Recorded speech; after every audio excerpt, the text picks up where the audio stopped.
ஹல்லேலூயா. October மாதம் கடைசி கர்த்தருடைய நாள்ல நம்மை கொண்டு வந்திருக்கிறார். 10 மாதம் கர்த்தர் நம்மை கிருபையா கண்மணி போல காத்திருக்கிறார். ஹல்லேலூயா, ஹல்லேலூயா. கர்த்தர் நல்லவர். நீதிமொழிகள் 28:20 அதே வசனம் தான் கர்த்தர் நமக்கு ஒவ்வொரு இந்த மாதம் முழுவதும் நம்மோட பேசிக் கொண்டிருக்கிறார். நீதிமொழிகள் 28ஆம் அதிகாரம் 20 சேர்ந்து வாசிக்கலாமா? உண்மையுள்ள மனுஷன் பரிபூரண ஆசீர்வாதங்களை பெறுவான், ஐஸ்வர்யமான ஆதரவுக்கு தீ வைக்கிறவனோ ஆக்கினைக்கு தப்பான்.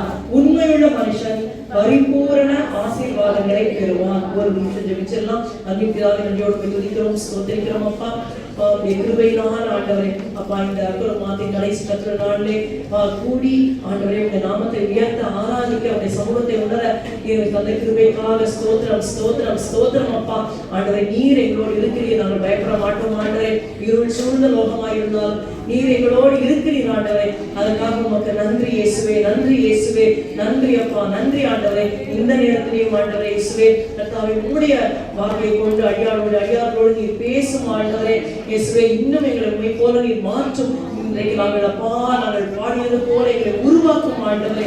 களிமண்ணை போல உங்களுடைய ஆணி பாய்ந்த கரங்களை எங்களை ஒப்புக் கொடுக்கிறோம் அப்பா. ஆண்டவரே இயேசுவே, எங்களை உருவாக்கும் ஆண்டவரே. உம்மை போல எங்களை மாற்றும் அப்பா. உமக்கு நன்றி நன்றி நன்றி. குற்றக்குறைகளெல்லாம் கிருபையாய் மன்னிப்பீராக. இரத்தத்தினால் எங்களை கழுவி சுத்தம் செய்யும். இந்த கேட்கிற வாக்குகளை இதய பலகைகளை எழுதி ஆண்டவரே அந்த வசனத்துக்கு கீழ்ப்படிய எங்களுக்கு வேண்டிய கிருபையை ஆசீர்வதியும். எங்கள் இதயத்தை ஒருமுகப்படுத்தும் அப்பா. வசனத்தை கேட்டு உணர்வடைந்து ஆண்டவரே உம்மை நேசிக்க உம்மை பின்பற்ற எங்கள் கிருபை தாரும். ஆசீர்வதியும் இயேசுவின் நாமத்தில் பிதாவே, ஆமென் ஆமென். நான் கர்த்தருடைய வார்த்தையை இந்த மாதம் முழுவதும் நடத்திருக்கிறோம். உண்மையுள்ள மனுஷன் பரிபூர்ண ஆசீர்வாதங்களை பெறுவான். நான் தான் அப்பா சொன்னேன். அப்ப இந்த ஒரு வசனத்தை கீழ்ப்படிஞ்சா நிச்சயமா நம்ம மனவாட்டி ஆயிடுவோம், நம்ம பரலோகம் போய் சேர்ந்துருவோம். வெளிப்படுத்தின விசேஷம் 17:14 மிக மிக முக்கியமான வசனம். வெளிப்படுத்தின விசேஷம் 17:14 எல்லாரும் சேர்ந்து வாசிக்கலாமா? இவர்கள் ஆட்டுக்குட்டியானவர்களே யுத்தம் பண்ணுவார்கள். ஆட்டுக்குட்டியானவர் கர்த்தாதி கர்த்தரும் ராஜாதி ராஜாவாய் இருக்கிறபடியால் அவர்களை ஜெயிப்பார். அவரோடு கூட இருக்கிறவர்கள் அழைக்கப்பட்டவர்களும் தெரிந்து கொள்ளப்பட்டவர்களும் உண்மை உள்ளவர்களுமாய் இருக்கிறார்கள் என்றார். திரும்பி அந்த லாஸ்ட் வாசிப்போம்.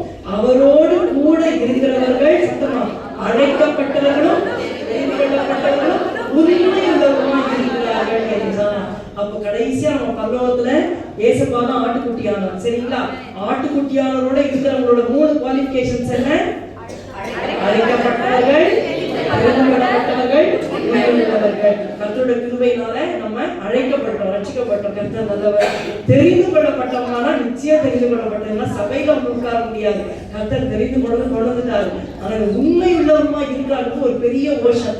எப்படி தேவன் அன்புள்ளவர்னு சொன்னா அந்த அன்புக்கு அகலம் ஆழமாக கண்டுபிடிக்கலாம். ஒரு ஓஷன் மாதிரி அவரோட அன்பு, அவரோட பரிசுத்தம் எடுத்தா அது ஒரு பெரிய சமுத்திரம் மாதிரி. இவ்வளவுதான் பரிசுத்தம் நான் அடைஞ்சிட்டேன்னு சொல்லவே முடியாது. அதே மாதிரி தேவன் உண்மையுள்ளவராக இருக்கிறார். அவர் உண்மையுள்ளவராக இருக்கிறதுனால அவரை போல நம்மளும் மாறணும்னு சொல்லி இந்த வசனத்தை நம்ம கொடுத்திருக்கிறார். தேவனுடைய சித்தம் ஏன்னா நம்ம பரிபூர்ண ஆசீர்வாதங்களை பெற்றுக்கொள்ளணும். ஆனா எதுவும் ஆசீர்வாதம் நமக்கு தடைப்படுது அப்படின்னா நம்ம கிட்ட என்ன இல்லை? உண்மை இல்லை. அப்போ கர்த்தர் இந்த நாளில ஆண்டவரே இந்த உண்மையுள்ள மனுஷனாக உண்மையுள்ள மனுஷியாக நீங்க மாற்றம். அதுதான் ஜெபம். இது ஒரு செய்தின்னு சொல்றதுக்கு பதிலா ஜெப குறிப்புகள் தான் 3 சொல்ல போறேன். வாழ்நாளெல்லாம் நம்ம இதை வந்து ஜெபிச்சு நம்ம பெற்றுக்கொள்ளணும். முதலாவது கொஞ்சத்திலே உண்மையா இருக்க வேண்டும். சொல்லுங்க, be faithful in little. லூக்கா 16ஆம் அதிகாரம் 10-12 டக்கு டக்குன்னு எடுத்துறோம். சரிங்களா? நியூ டெஸ்டமெண்ட்ல 3rd book Matthew Mark Luke. லூக்கா 16ஆம் அதிகாரம் 10, 11, 12 வாசிங்க. கொஞ்சத்திலே உண்மை உள்ளவன் அநேகத்திலும் உண்மை உள்ளவனாய் இருக்கிறான். கொஞ்சத்திலே அநீதி உள்ளவன் அநேகத்திலும் அநீதி உள்ளவனாய் இருக்கிறான். அநீதியான உலக பொருளை பற்றி நீங்கள் உண்மையா இராவிட்டால் யார் உங்களை நம்பி உங்களிடத்தில் மெய்யான பொருளை ஒப்புவிப்பார்கள்? வேறொருவருடைய காரியத்தில் நீங்கள் உண்மையுள்ளவராய் இராவிட்டால் உங்களுக்கு யாதொன்றையும் சொந்தமாக கொடுப்பவர் யார்? என்றார். ஆமே. இந்த பேரபிள் உங்களுக்கு தெரிஞ்சிருக்கும். ஒரு எஜமான் இருக்காரு, கீழே ஒரு ஊழியக்காரர் இருக்கான், ஐஸ்வர்யமான மனுஷன், எல்லாத்தையும் ஸ்டூவர்ட் கிட்ட அந்த கொடுத்து வச்சிருக்கிறார் உட்கார்ந்துட்டு. ஆனா அவன் என்ன பண்றான், நைஸா நிறைய வேஸ்ட் பண்ணிடுறான் எஜமான குட்ஸ் எல்லாம். அதனால ஒரு வேலையில எடுக்கிறேன்னு சொல்லும் போது இவன் நினைக்கிறான், ஐயோ எனக்கு வயசாச்சு, கொத்த எனக்கு பலன் இல்ல, பிச்சை எடுக்கிறதுக்கும் எனக்கு வெக்கமா இருக்கு, நான் இப்ப என்ன பண்றதுன்னு சொல்லிட்டு எல்லாத்தையும் கடனை என்ன பண்றான், நீ 100 குடம் கோதுமையா 80 எழுது, 100 குடம் எண்ணெயா 50 எழுதுன்னு சொல்லி பிச்சை கணக்கை இவன் என்ன பண்றான், கடனை இவன் அடைச்சிடறான். அவங்களுக்கு குறைச்சிட்டு, கடன் பட்டவங்களுக்குலாம் குறைச்சிட்டு இவன் நைஸா பணத்தை போட்டு அதை சரி பண்றான். அப்போ கரெக்டா சொல்றாரு, அநீதி உள்ள உட்கார போற எவ்வளவு நல்ல ஞானமா மத்தவங்களுக்கு ஹெல்ப் பண்ணி என்ன பண்றான், ஃப்ரெண்ட்ஸை சம்பாதிக்கிறான். நீயும் சம்பாதிச்சுக்கோ, ஃப்ரெண்ட்ஸை பூமியில நீ காசு கொடுப்பியோ பொருளை கொடுப்பியோ ஃப்ரெண்ட்ஸை சம்பாதிச்சுக்கோ, அப்பதான் பரவாயில்ல வரும்போது யாரும் உன்னை இன்வைட் பண்ணுவாங்கன்னு சொல்றாரு. So what ever it may be, அந்த கான்டெக்ட்ஸை சொல்றாரு. கொஞ்சத்துல உண்மை உள்ளவன் அநேகத்துல உண்மை உள்ளவனா,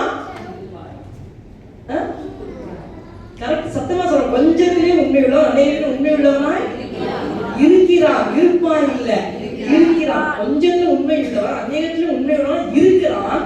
கொஞ்சத்துல அநீதி உள்ளவன் அநேகத்துல உண்மை இல்லாதவனா இருக்கிறான், அநீதி உள்ளவனா இருக்கிறான். அப்போ கர்த்தர் சொல்றாரு, கொஞ்சத்துல உண்மையா இரு. நமக்கு தெரியும் மத்தேயு 25 தாளம் குறித்து நமக்கு தெரியும். அந்த 2 வசனம் மத்தேயு 25, 21, 23 நீங்க வாசிப்பீங்களா, 5 தாளந்து 2 தாளந்து 1 தாளந்து கொடுத்து எஜமான் தூரதேச பிரயாணம் போறார். திரும்பி வந்து கணக்கு கேட்கும் பொழுது 5 தாளந்து வாங்கணும் சொல்றான். 5 கொடுத்தீங்க, நான் 10 ஆக்கிட்டேன், 2 கொடுத்தீங்க, 4 ஆக்கிட்டேன். அப்ப 21 வசனம் பாருங்க, 25, 21 மத்தேயுல. அவரை நோக்கி நல்லது, மொத்தமும் உண்மையுள்ள ஊழியக்காரனே, கொஞ்சத்திலே உண்மையா இருந்தாய், அநேகத்தில் உன்னை அதிகாரியாக வைப்பேன், உன் எஜமானுடைய சந்தோஷத்துக்குள் பிரவேசி என்றான். 23 அதே வாசிங்க. அவனுடைய எஜமான் அவனை நோக்கி, நல்லது, உத்தமமும் உண்மையுள்ள ஊழியக்காரனே, கொஞ்சத்திலே உண்மையா இருந்தாய், அநேகத்தின் மேல் உன்னை அதிகாரியாக வைப்பேன், உன் எஜமானுடைய சந்தோஷத்துக்குள் பிரவேசி என்றான். ஆமே. கொஞ்சத்துல உண்மையா இருக்கணும். ஃபர்ஸ்ட் என்ன, உண்மையுள்ள மனுஷன் பரிபூர்ண ஆசீர்வாதம். எப்படி உண்மையா இருக்கு, எதுல உண்மையா இருக்குன்னா கொஞ்சத்துல உண்மையா இருக்கும். எதை கொடுத்தாலும் 5 தாளந்து 2 தாளந்து 1 தாளந்து, ஆனா 5 10 ஆக்கிட்டான், 2 4 ஆக்கிட்டான். எஜமான் அதே ஆன்சர் தான் சொல்றாரு, அதே பிளெஸிங் தான். கொஞ்சத்துல உண்மையா இருந்த நான் அநேகத்துக்கு மேல் அதிகாரியாக்குவேன், எஜமான சந்தோஷத்துக்கு பிரவேசி. இப்போ கொஞ்சத்துல நம்ம உண்மையா இருக்கும் பொழுது 2 ஆசீர்வாதம் இருக்கு. We will become ruler of many things and we will rejoice in the Lord. அநேகத்தின் மேல் கொஞ்சத்துல உண்மையா இருந்தா அநேகத்தின் மேல் தேவன் நம்மை அதிகாரியாக மாற்றுவார். கொஞ்சத்துல உண்மையா இருந்தா நம்ம எஜமானுடைய சந்தோஷத்துக்கு பிரவேசிப்போம், அல்லது ஏசப்பாவோட சந்தோஷத்தை இருதயத்துல பெற்றுக்கொள்ளுவோம். அப்ப கொஞ்சத்துல நம்ம எப்படி இருக்கணும், உண்மையா இருக்கணும். இந்த கொஞ்சத்துலங்கிறத 3 பாயிண்ட் சொல்ல போறேன், மொத்தமே 3 பாயிண்ட். ஃபர்ஸ்ட் பாயிண்ட், கொஞ்சத்துல உண்மையா இரு. Be faithful in little things or be faithful in little. First பாயிண்ட்ல 3 பாயிண்ட்ஸ் இருக்கு. கொஞ்சம், யாருக்கெல்லாம் கொஞ்சம் இருந்தது, எப்படி உண்மையா இருந்தாங்க, சரிங்களா? முதலாவது 1 ராஜாக்கள் 17, 12. 1 ராஜா எல்லாம் தெரிஞ்ச சம்பவம், நான் புதுசா எதுவும் சொல்லல. 1 ராஜாக்கள் 17ஆம் அதிகாரம் 12ஆம் வசனம். இப்படி செய்யாதது 17 சொல்றோமா, அதற்கு அவள் பானையில் ஒரு பிடி மாவும் கலசத்தில் கொஞ்சம் எண்ணெயுமே அல்லாமல் என்னிடத்தில் ஒரு அடையும் இல்லை என்று உம்முடைய தேவனாகிய கர்த்தருடைய ஜீவனை கொண்டு சொல்கிறேன். இதோ நானும் என் குமாரனும் சாப்பிட்டு செத்து போக அதை எனக்கும் அவனுக்கும் ஆயத்தப்படுத்துகிறதற்கு 2 பிறகு பொறுக்குகிறேன் என்றாள். இந்த சம்பவம் தெரியும். ஆகாப் ராஜா காலத்துல பயங்கரமான அந்த ஏசபேலோட சேர்ந்து பாகால் அடிமைகள் இருக்கும் பொழுது எலியா தீர்க்கதரிசி என்ன சொல்றாரு, என் வாக்கின்படி ஏறி மழை பெய்யாது பனியும் பெய்யாது. அப்போ முதல்ல ஒரு ஆட்சியின் அருகே அவர் மறைஞ்சு இருக்கிறாரு. அதுக்கப்புறம் சாரிபாத் ஊருக்கு போக சொல்றாரு, ஒரு விதவியை போஷிட்டு அங்க போனா அங்க ஒரு விதை வந்து பொறுக்குறாங்க. அதான் சம்பவம். அப்போ இவர் சொல்றாரம்மா, முன்னாடி சம்பவம் தெரியும், நான் அப்பதான் வாசிக்கல, குடிக்க கொஞ்சம் தண்ணி தா அப்படின்ன உடனே அந்த அம்மா அப்படி திருக்குறாங்க. தண்ணி எடுக்க போனா உடனே சொல்றாரு, அவளை கூப்பிட்டு கொஞ்சம், அப்போ 11th வசனம், கொண்டு வர அவள் போகிற போது, தண்ணி கொண்டு வர அவள் போகிற போது அவன் அவளை நோக்கி கூப்பிட்டு கொஞ்சம் அப்பமும் உன் கையிலே எனக்கு கொண்டு வா என்றான். அதற்கு அவள் இத சொல்றான், பானையில ஒரு பிடி மாவும் கலையத்தில் கொஞ்சம் எண்ணெயுமே அல்லாமல் என்னிடத்தில் ஒரு அடையும் இல்லை என்று தேவனாகிய கர்த்தருடைய ஜீவனை கொண்டு சொல்லுகிறேன். 2 பேரை எதுக்கு கொடுத்தனா, சமைச்சு சாப்பிட்டுட்டு செத்து போயிடலாம், இதுதான் லாஸ்ட் மீல். அப்போ எலியா சொல்றாரு, நீ பயப்படாத, நீ சொன்னபடியே போய் ஆயத்தப்படுத்து, ஆனா முதல்ல எனக்கு கொண்டு கூட சின்ன அடைய பண்ணி எனக்கு கொடு. அப்போ கர்த்தர் என்ன சொல்வாரு, கர்த்தர் தேசத்தின் மழையை கட்டளையிடும் நாள் மட்டும் பானையின் மா செலவழிந்து போதும் இல்லை, கலசத்தில் எண்ணெய் குறைந்து போதும் இல்லை என்று இஸ்ரவேலின் தேவனாகிய கர்த்தர் சொல்கிறார் என்றால் 15 வசனம் பாருங்க, 17, 15. அவள் போய் எலியாவின் சொற்படி செய்தாள், அவளும் இவனும் அவள் வீட்டாரும் அநேக நாள் சாப்பிட்டார்கள். கர்த்தர் எலியாவை கொண்டு சொன்ன வார்த்தையின்படியே பானையிலே மா செலவழிந்து போகவும் இல்லை, கலசத்தின் எண்ணெய் குறைந்து போகவும் இல்லை. ஹல்லேலூயா. அப்போ முதல்ல கொஞ்சம் மாவுதான் இருந்தது. அப்ப எலியா சொல்றாரு, முதல்ல எனக்கு கொடு. நம்மகிட்ட என்ன இருக்கோ கர்த்தர் சொல்றாரு, முதல்ல எனக்கு கொடு. ஆமென். ஹல்லேலூயா. நம்மகிட்ட என்ன இருக்கு பாருங்க, அதுல ஃபர்ஸ்ட் என்ன பண்ணுங்க, ஜீசஸ்க்கு கொடுத்துருங்க ஃபர்ஸ்ட். இப்போ முதல்ல நமக்கு எல்லாருக்கும் என்னெல்லாம் இருக்கு, நமக்கு முதல்ல நம்ம உயிரோட இருக்கும், கரெக்டா? டைம் இருக்கு. டைம் இருக்கா இல்லையா? எல்லாருக்கும் ஒரு நாள் 24 hours இருக்கு. அப்புறம் என்ன இருக்கு, ஸ்ட்ரென்த் இருக்கா? இருக்கு. அப்புறம் என்ன இருக்கு, பணம் சம்பாதிக்கிறவங்களுக்கு பணம் இருக்கு. அப்ப என்னதான் இருக்கோ யோசிச்சு பாருங்க. டேலண்ட் இருக்கா? இருக்கு. ஜபாவி இருக்கா? இருக்கு. ஜெபிக்க முடியும். இன்னைக்கு அப்பா ஃபுல்லா சுவிசேஷம் பத்தி சொன்னார், சுவிசேஷம் சொல்லணும், என்னமோ இருக்கு. ஆனா கர்த்தர் என்ன சொல்றாரு, அதுல கொஞ்சம் கொடு. இந்த மரியாளம்மா என்ன சொன்னாங்க, திராட்சரசம், அது நம்மளுடைய டாபிக், நம்ம அப்பதான் பேசுவோம், திராட்சரசம் குறைஞ்சிச்சுன்னு சொன்னாங்களா?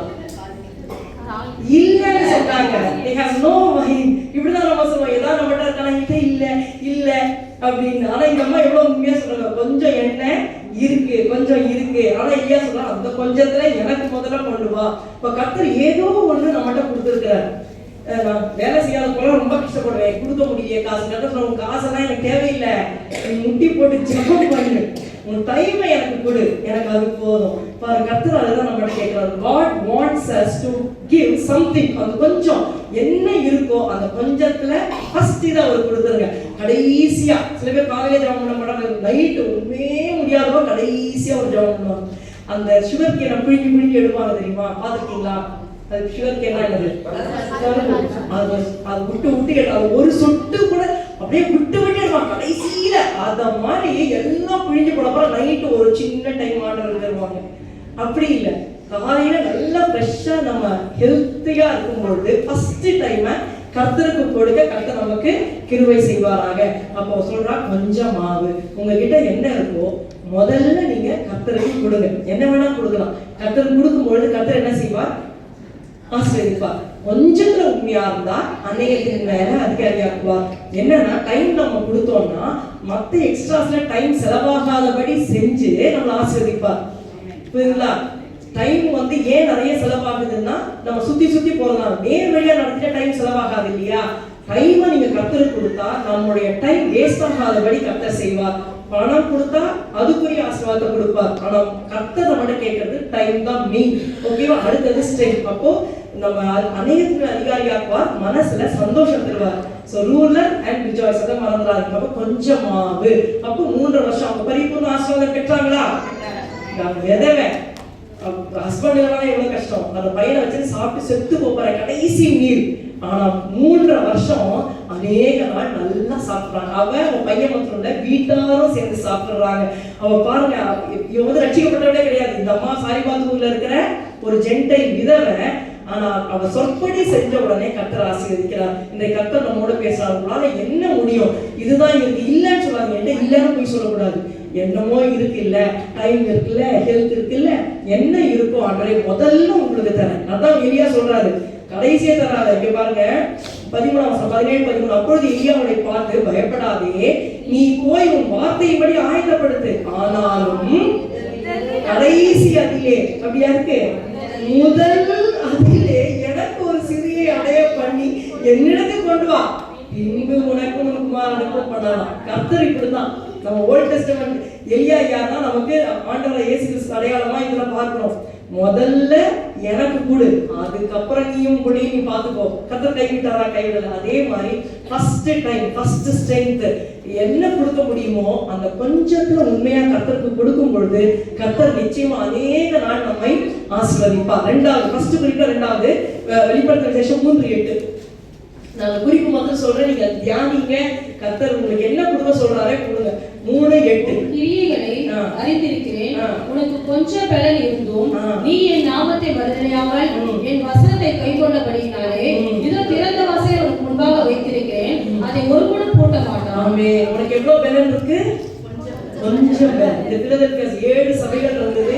7 பேர்ல 2 பேர்லாம் திட்டு வாங்க மாட்டாங்க, சரிங்களா? அந்த சிமிர்னா சபையும் பிலதெல்பியா சபையும் திட்டு வாங்க மாட்டாங்க, மற்றவங்க எல்லாத்தையும் குறை இருக்கும். சிமிர்னா சபை பாடுபடுகிற சபை, இந்த பிலதெல்பியா சபை சகோதர அன்புள்ள சபை. இங்கேயும் ஒரு இடத்துல கூட திட்டவே மாட்டாரு, ரொம்ப பிரைஸ் பண்ணுவாரு ஆண்டவர்.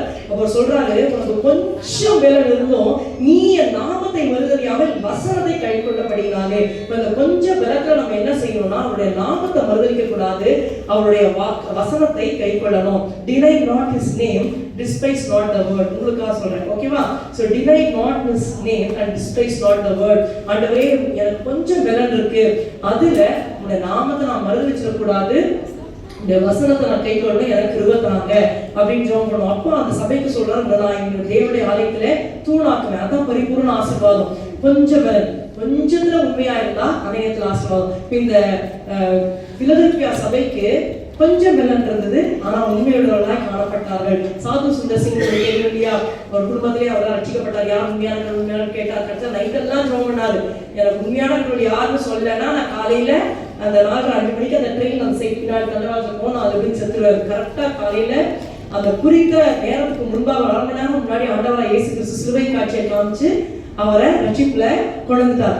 ரட்சிக்கப்பட்ட உடனே அவர் இயேசுவா உண்மையான கடவுள் சொல்லும் போது அவங்க குடும்பம் பயங்கர எதிர்ப்பு.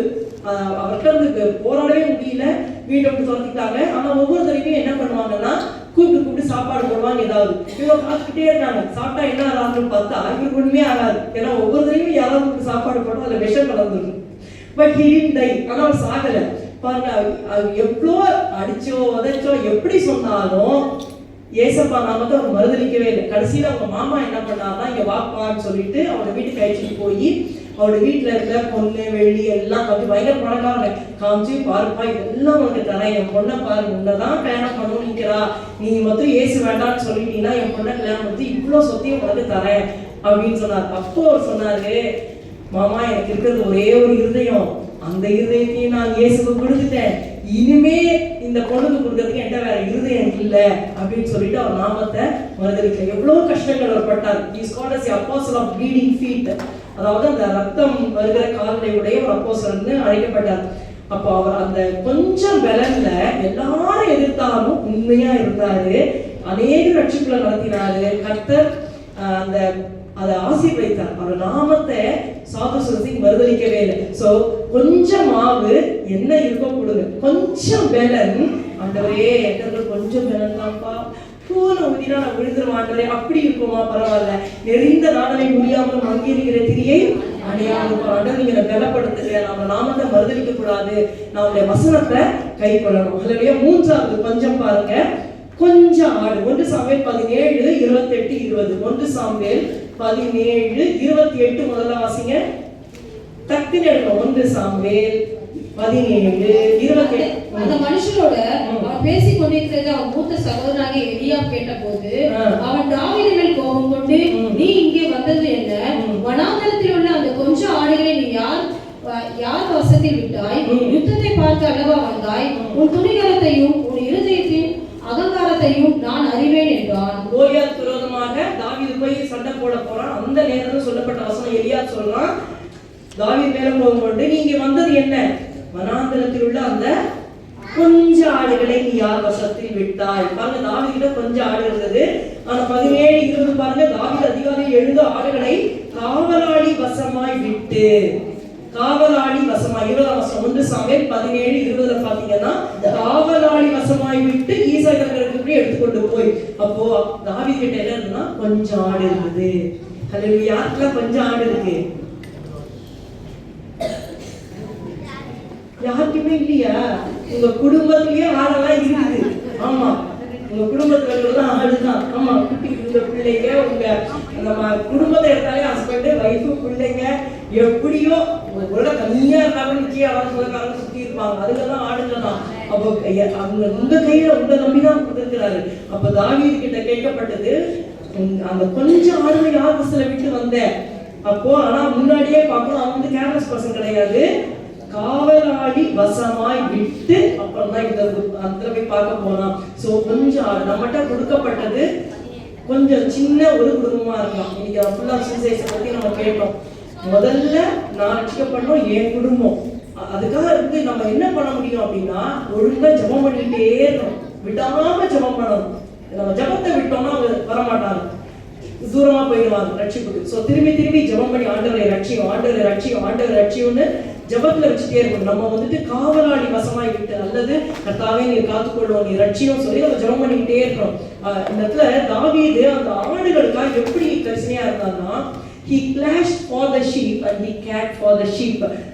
இந்த இடத்துல நம்ம சம்பவம் உங்களுக்கு தெரியும் இல்லையா, ஒரு தடவை சிங்கமும் ஒரு தடவை கரடியும் வந்தது. தாவீது என்ன பண்ணாரு, ஒரு நாள் போகும்போது ஒரு ஆடுதனை போட்டோம் அப்படின்னு விடல. பாருங்க 34 வசனம், தாவீது சவுலை பார்த்து, உங்களுடைய அடியானை தகப்பனுடைய ஆடுகளை மேய்த்து கொண்டிருக்கிற போது யாரோட ஆடுது, தகப்பனோட ஆடு, சொந்தம் கிடையாது. எங்க அப்பா ஆடுதான் போனா போட்டு விடல, என் தகப்பனுடைய ஆடுகளை மேய்த்து கொண்டிருக்கிற போது ஒரு விசை ஒரு சிங்கமும் ஒரு விசை ஒரு கரடியும் வந்து மந்தையில் இருக்கிற ஒரு ஆட்டை பிடித்துக் கொண்டது. நான் அதை தொடர்ந்து போய் அதை அடித்து அதை அதன் கைக்கு தப்புவித்தேன். அது என் மேல் பாய்ந்த போது நான் இந்த ஆடியை பிடித்து அதை அடித்து கொன்று போட்டேன். அவ பாருங்க, கொஞ்சத்துல உண்மையா இருக்காரு. அபிஷேகம் பண்ணப்பட்டாரு, ஒரு சிங்கம் ஒரு கரடி வருது. அப்ப வந்து தாவீது, என்ன இந்த சண்டையில தான் போட மாட்டானே நீங்க கொடுத்த அபிஷேகத்துக்கு, எனக்கு கோலியாத் மாதிரி பெருசு வந்தாதான் பண்ணுவேன் அப்படின்னா அந்த ஆப்பர்ச்சுனிட்டி வந்திருக்குமானா வந்துக்கே வந்திருக்காது. அப்படியே ஒருவேளை கோலியாத் அந்த ஸ்ட்ரெயிட்டா அங்க எடுத்துன்னு போயிருந்தா இவருக்கு விசுவாசமே இருந்திருக்காது. ஆனா கொஞ்சத்துல யாருமே பார்க்காத இடத்துல அந்த ஆடுகள் மேல கேர் பண்ணதுனாலதான் இப்ப பெரிய சேலஞ்ச் வரும்போது ஆண்டவர் இந்த தைரியத்தை கொடுக்குறாரு. அப்போ நம்ம அந்தரங்கத்தை பார்க்கிறார், நம்ம கொஞ்சத்துல எப்படி இருக்கிறோம், நம்ம குடும்பத்துல எப்படி இருக்கிறோம். நீங்க தியானிச்சு பாருங்க, குடும்பத்துல உண்மையா இருக்கணுமா, நம்முடைய போக்கு வரது, நம்முடைய கான்வர்சேஷன்ஸ், நம்முடைய கொடுக்கல் வாங்கல் எல்லாத்துலயும் நம்ம உண்மையா இருந்தா நெக்ஸ்ட் ஸ்டெப் ஆயிடுச்சு போவார். அந்த கொஞ்சத்திலேயே உண்மையா இருந்தா நெக்ஸ்ட் ஸ்டெப்புக்கு நம்ம போக முடியாது. அந்த சிங்கத்துக்கும் அந்த கரடிக்கும் சண்டை போட்டு he clashed for the sheep, அந்த ஆடுகளுக்காக சண்டை போட்டான், அந்த ஆடுகளுக்காக கேர் பண்ணி கரிசனையோட காவலாளிக்கு வசமா விட்டான். அதனாலதான் கோலியாத்தோட யுத்தம் வரும்போது அவனுக்கு தைரியம் வருது. இந்த சிங்கத்தையும் ஆட்டுக்கும் கைக்கு தப்புவித்த கட்ட கோலியாத் கைக்கு தப்புவிப்பார், நெக்ஸ்ட்டுக்கு போறார். கோலியாத்தை கொண்டதுனால நெக்ஸ்ட் அவர் ராஜாவுக்கு 1000 பேர் தேவைப்படுறார். அதுக்கப்புறம் ஸ்டெப் பை ஸ்டெப். அதுதான் சொல்றேன், பி ஃபெய்த்ஃபுல் இன் லிட்டில். இன்னைக்கு வந்துட்டு பிரசங்கத்தை காட்டிலும் என்னுடைய திங் வந்துட்டு பிரேயர் தான். ஆண்டவரே என்கிட்ட கொஞ்சம் கொடுத்துருக்கீங்கப்பா, அதுல நான் உண்மையா இருக்கும். கொஞ்சம் மாவு இருக்கு, நான் என்ன கொடுப்பேன், கொஞ்சம் மெலன் இருக்கு, நான் என்ன செய்ய போறேன், தேவன நாமத்தை மறுதலி கூட வசதிகள், கொஞ்சம் ஆடு இருக்கு, கொஞ்சம் அந்த சின்ன குடும்பம் உங்ககிட்ட என்ன கொடுத்திருக்கிறாரு, அதுல நம்ம கரிசனையோட இருக்க வேண்டும். சொல்லுங்க, ஃபர்ஸ்ட் பாயிண்ட் என்னது, be faithful in little things. little கொஞ்சத்திலே உண்மையாக இருக்க வேண்டும். ஹalleluya, thank you jesus. அந்த ஒரு சண்டே ஸ்கூல் பாட்டு வந்து படிக்கலாமா, என்னையும் என் எல்லாவற்றையும் கிரயம் கொடுத்து இயேசு மீட்டார். என்னையும் என் எல்லாவற்றையும் கிரயம் கொடுத்து இயேசு மீட்டார். என் நேரத்தையும் செல்வத்தையும் தாளந்துகள் அனைத்தையும் இயேசுவுக்கு சொந்தம் என்று முழு மனதுடன் அர்ப்பணித்தேன். ரொம்ப அருமையான பாடல், ரொம்ப பிடிக்கும். இன்னும் கரெக்ட் வேர்ட்ஸ் எனக்கு தெரியல. நேரம், செல்வம், தாரம். கர்த்தர் நமக்கு என்ன கொடுத்தாங்க, கொஞ்சத்துல உண்மையா இருந்தா நிச்சயமா கர்த்தர் ஆசீர்வதிப்பார். ஹalleluya. எத்தனை பேர் விசுவாசிக்கிறீங்க? நீங்க போய் கண்டுபிடிங்க, ஏசப்பா எனக்கு என்ன கொடுத்துருக்கீங்க ஆண்டவரே, கண்டுபிடிங்க. நேரம் ஒரு 15 மினிட்ஸ் நீங்க காலையில கொடுக்குறீங்கன்னா அதுல உண்மையாவே இருங்க. ½ an hour ஆக்குவார், 1 hour prayer ஆக்குவார், 2 hours ஆக்குவார். கர்த்தர் அந்த நேரத்தை இன்னும் அதிகம் கொடுக்கறதுக்கு நமக்கு கிருபை தருவார். சரிங்களா? It's a personal thing. நீங்க அதை ட்ரை பண்ணி பாருங்க, கர்த்தர் நம்மை ஆசீர்வதிப்பார். So be faithful in little, he will make you a ruler of many things and you will rejoice. கொஞ்சத்திலே உண்மையா இருக்கும்போது அநேகத்தின் அதிகாரியாக்குவார். எஜமானோட சந்தோஷத்தில் பிரவேசிப்பீர்கள். இரண்டாவது, கொஞ்சத்திலே உண்மை மட்டுமல்ல, கடைசி வரைக்கும் உண்மையா இருக்கணும். ரெவலேஷன் 2:10 வெளிப்படுத்துற விசேஷம் 2ஆம் அதிகாரம் 10ஆம் வசனம். வெளிப்படுத்துற விசேஷம் கடைசி புஸ்தகம் புதிய ஏற்பாட்டுல 2ஆம் அதிகாரம் 10ஆம் வசனம். இல்லமா 2:10 வெளிப்படுத்துற விசேஷம். நீ படப்போகிற பாடுகளை குறித்து எவ்வளவும் பயப்படாதே. இதோ நீங்கள் சோதிக்கப்படும் பொருட்டாக பிசாசானவன் உங்களில் சிலரை காவலில் போடுவான். 10 நாள் உபத்திரவப்படுவீர்கள். ஆகிலும் நீ மரண பரியந்தம் உண்மையாயிரு, அப்பொழுது ஜீவ கிரீடத்தை உனக்கு தருவேன். கர்த்தர் சொல்ற, நீ மரண பரியந்தம் உண்மையாயிரு. ஹல்லேலூயா. முதல்ல கொஞ்சத்துல உண்மையா இருந்தே இருக்கணும். சரி, இன்னைக்கு உண்மையா இருக்க, நாளைக்கு விட்டுறக்கூடாது. அதுல ஒவ்வொரு நாளும் இருக்கணும். மரண பரியந்தம் till the end. என்னைக்கு எண்டு ஒண்ணு யாருக்கா தெரியுமா? யாருக்குமே தெரியாது. நீ கூட அப்பாட சொன்ன, காலையில சாதாரணமா தான் வண்டியை திருப்பினேன், அப்படியே மட்டும் கத்திட்டாங்க. நானே கத்திட்டேன், வண்டி அப்படியே சாஞ்சிருச்சு. ஆனா அடுத்த செகண்ட் திருப்பி சரியாயிடுச்சு. அப்படியே நம்ம போட்டு நின்றுட்டோம்னா அவ்வளவுதான். என்னைக்கு என்ன நடக்குது தெரியாது. கர்த்தர் கிருபைதான். நம்ம சிதறாம நம்ம அப்படியே ஒன் பேக்கா இருக்கோம். நம்ம கர்த்தர் நல்லவர். இப்ப கர்த்தர் சொல்றாரு, கடைசி வரைக்கும் மரண பரியந்தம். சத்தமா சொல்லுங்க, மரண பரியந்தம். தம்பி சொல்லுப்பா, மரண பரியந்தம். எங்கேயாவது போக கூடாது, இங்க இருங்க. மரண பரியந்தம். அப்ப சத்தம் போட வேண்டாம், சத்தம் போட வைக்கிறீங்க. எங்கேயாவது போக கூடாது சொல்லும் போது வசனம் திரும்பி சொல்லுங்க. அப்போ ஆகிய நீ மரண பரியந்தம் உண்மையா இரு, அப்பொழுது ஜீவ கிரீடத்தை உனக்கு தருவேன். கடைசி வரை உண்மை. அந்த எக்ஸாம்பிள் உங்களுக்கு தெரியும் இல்லையா? வசனத்துக்குள்ள போங்க, தானியேல் எடுத்துக்கோங்க. சிங்கக்கேபியில போடுற 30 நாள் ஜெபம் பண்ண வேண்டாம், பண்ணக்கூடாது, அவ்வளவுதான். இது ஈஸியா கஷ்டமா? ஆண்டவரே இதுலயே சிரிச்சுக்கிறோம்ப்பா. அப்படி இல்லை, நீ என்ன வேணா பண்ண, செத்தா சாவன்னு அவருக்கு பலகனி அவர் திறந்து வச்சு ஜெபம் பண்றாரு. சிங்கக்கேபியில போட்டாங்க. உண்மையா இருந்தாரு, ஜெபத்துல உண்மையா இருந்தாரு. ஆனா கர்த்தர் காப்பாத்தினார். சாத்ராக் மேஷாக் ஆபேத்நேகோ அந்த நேரம் எல்லா யூதர்களும் பண்ணிக்கிறாங்க. இவங்க 3 பேர் விழுந்தாங்க. என்ன சாஷ்டாங்கமா விழுந்து படிச்சா முடிஞ்சு போச்சு. இருதயத்துல யெகோவா தேவனே சொன்னாங்க. ஆனா அதுலயும் அவங்க என்ன பண்றாங்க? விக்கிரகத்தை ஆராதிக்க மாட்டோம்னு சொல்லிட்டு உண்மையா இருக்காங்க. கர்த்தர் அக்னி ஜுவாலைக்கு காப்பாற்றினார். நம்முடைய வாழ்க்கையில எழுத்தின்படி சிங்கம் அக்னி வருமானு தெரியாது. ஆனா ஒண்ணு, கர்த்தருக்காக நம்ம நிற்கும் பொழுது அந்த சிங்கம் யாரு? பிசாசு, கர்ஜிக்க சிங்கம். அதுகிட்டே கர்த்தர் நம்மை காப்பாற்றுவார். நித்திய அக்னி, நரக அக்னியிலிருந்து நம்மை கர்த்தர் நிச்சயமாக காப்பாற்றுவார். இது வந்துட்டு அப்படியே ஆணித்தரமா நின்றுட்டாங்க இல்ல? தானியேல், சாத்ராக், மேஷாக், ஆபேத்நேகோ கடைசி வரைக்கும் அப்படியே நின்னாங்க. இந்த ஜஸ்ட் அதாவது பாதி வழியில பார்த்தீங்கன்னா ரூத் ஓர்பா நமக்கு தெரியும். கடைசி வரைக்கும் வந்தாங்க. ஆர்பா வந்துட்டு கிளம்பி வந்துட்டே இருந்தாங்க. அப்புறம் நமக்கு நல்ல வாழ்க்கை கிடைக்காதுன்னு முத்தமிட்டு போனான்னு இருக்கு. அவங்க பேரு புதிய ஏற்பாட்டுல. ஆனா ரூத்தோட பேரு, ரூத்தோட மத்தேயு 1:5 ரூத்தோட பேர் இருக்கு. கடைசி வரைக்கும் ரூத் உண்மையா இருந்தாங்க. 8வது உயர்ந்த ஆண்டவர்கள் ஆசீர்வதித்தார். அவங்க ஜீனியாலஜில ஏசப்பா வந்தார். இந்த யூதாஸ் காரியத்தை பாருங்க, அது கம்பேரிசன். முதல்ல வந்து நான் ஸ்டான்ச்சா இருக்கிறது 3-4 பேர் சொன்னேன், தானியேல், சாத்ராக், மேஷாக், ஆபேத்நேகோ. ரூத் ஒரு கம்பேரிசன். அந்த யூதாஸ் காரியத்துக்கு 3.5 வருஷம் கூட இருந்தாரு. கடைசியில போட்ட விட்டார். எவ்வளவு பயங்கரமான ஒரு இது இல்லையா? அந்த 3 நாள் போய் காமிச்சு கொடுத்து கடைசியில அவரால் திரும்பி வர முடியல. ஆண்டவரே நான் கடைசி வரைக்கும் உண்மையா இருக்கேன், எனக்கு உதவி செய்யும். முதல்ல என்ன குறிப்பு? உண்மையா இருக்கேன், எனக்கு உதவி செய்யும். கடைசி வரைக்கும் உண்மையா இருக்கேன், எனக்கு உதவி செய்யும். 3வது எபிரேயர் 3:2 இப்படி சொல்லி முடிக்க விடுகிறேன்.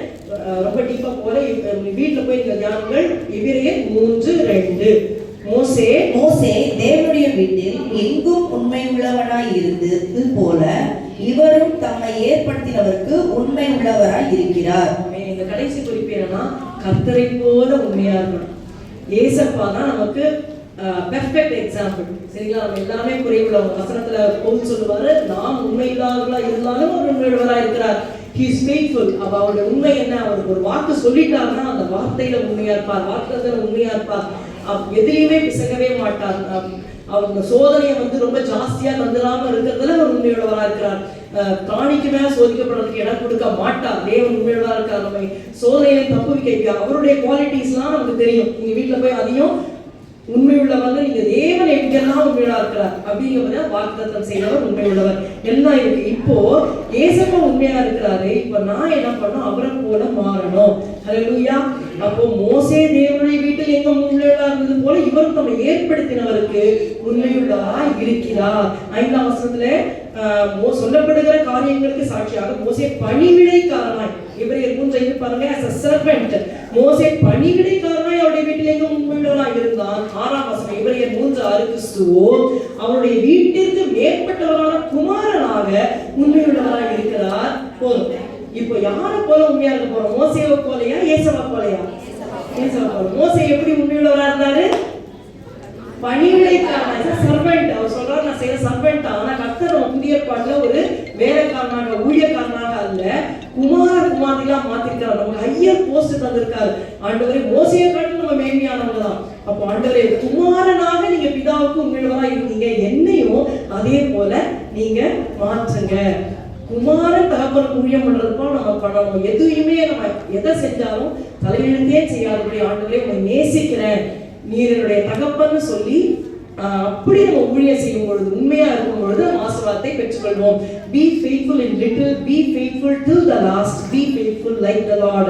கொஞ்சத்திலே உண்மையா இருப்போம், அடுத்தது கடைசி வரை உண்மையா இருப்போம், கர்த்தரை போல உண்மையாக இருப்போம். ஹல்லேலூயா. ஒரு சம்பவத்தை சொல்லி முடிக்கிறேன். ஒரு பெரிய ஒரு பணக்காரர் இருந்தார். இஸ் பெரிய பிசினஸ் மேன். அவர் கீழே வந்துட்டு ஒருத்தர் பில்டிங்லாம் கட்டி கொடுப்பார் அவருக்கு அசிஸ்டண்டாக. அப்போ அவருக்கு முதிர் வயதாயிடுச்சு. அவர் வந்து ரிட்டையர் ஆக போறாரு. ரிட்டையர் ஆகிற சமயத்தில் அவர் சொன்னாரு, அப்பா எனக்கு நீ ரிட்டையர் ஆக போற, நான் உனக்கு என்னென்ன பெனிஃபிட்ஸ் தருமோ நான் தரேன், ஆனா எனக்கு முன்னாடி எனக்கு ஒரு நல்ல ஒரு பெரிய பங்களா வாங்கி எனக்கு கட்டி தரணும், எவ்வளவு காசு வேணுமோ இந்த அக்கௌண்ட்ல இருந்து எடுத்துக்கோ, நீ எனக்கு கட்டி கொடு அப்படின்னு சொன்னார். உடனே இவரும் வந்து சரிங்க சார் நான் பண்ணி தரேன். ஸோ இவ்வளவு நாள் அவர் உழைச்சாரு, உண்மையா செஞ்சதுனால இவரை நம்பி எல்லாத்தையும் கொடுத்தாரு. அதே மாதிரி அவரும் நல்லா காஸ்ட்லி, என்னெல்லாம் மார்பிள் வாங்கணும் காஸ்ட்லி, என்ன உட்டு வாங்கணும் காஸ்ட்லி, ஸ்டோன்ஸ், அது இது. ஒரு பில்டிங் தான் உங்களுக்கு தெரியும் இல்லையா, எவ்வளோ திங்ஸ் தேவைப்படும். அவர் பெரிய கேசல் மாதிரி கட்டுறதுக்கு எல்லாம் காஸ்ட்லியா வாங்கினாரு. ஆனா இவர் மனசை நினைச்சாரு, இவர் போற நேரத்துக்கு வந்து கொடுப்பாரோ தெரியல, இவ்வளவு நாள் கஷ்டப்பட்டுட்டோம், அதனால உங்களுக்கு தெரியல சைட்ல அடிப்பாங்கல்ல, வாங்கினது எல்லாம் காஸ்ட்லி சீட்ல இருக்கும், ஆனா சைட்ல 10,000 வாங்கினா 1000 ரூபாய்க்கு மெட்டீரியல்ஸ் வாங்கி அதை வச்சு ஃபுல்லா அதை மாதிரி அப்படி வீடு முழுக்க சூப்பரா கட்டி தந்துட்டாரு. அப்போ அந்த இனாகிரேஷன் டைம் வந்தது, எல்லாரும் வந்தாங்க அந்த வீட்டுக்கு. வந்த உடனே ஐயா உங்களுக்காக இந்த இதை கட்டணும்னு எல்லா கூட இருக்கிற எல்லா ஒர்க்கர்ஸ் வேலை செய்யறவங்க எல்லாரும் அங்க இருக்கிறாங்க. சரி, இந்த ஆபீஸ்ல இருக்கிறவங்க அத்தனை பேரும் இருக்காங்க.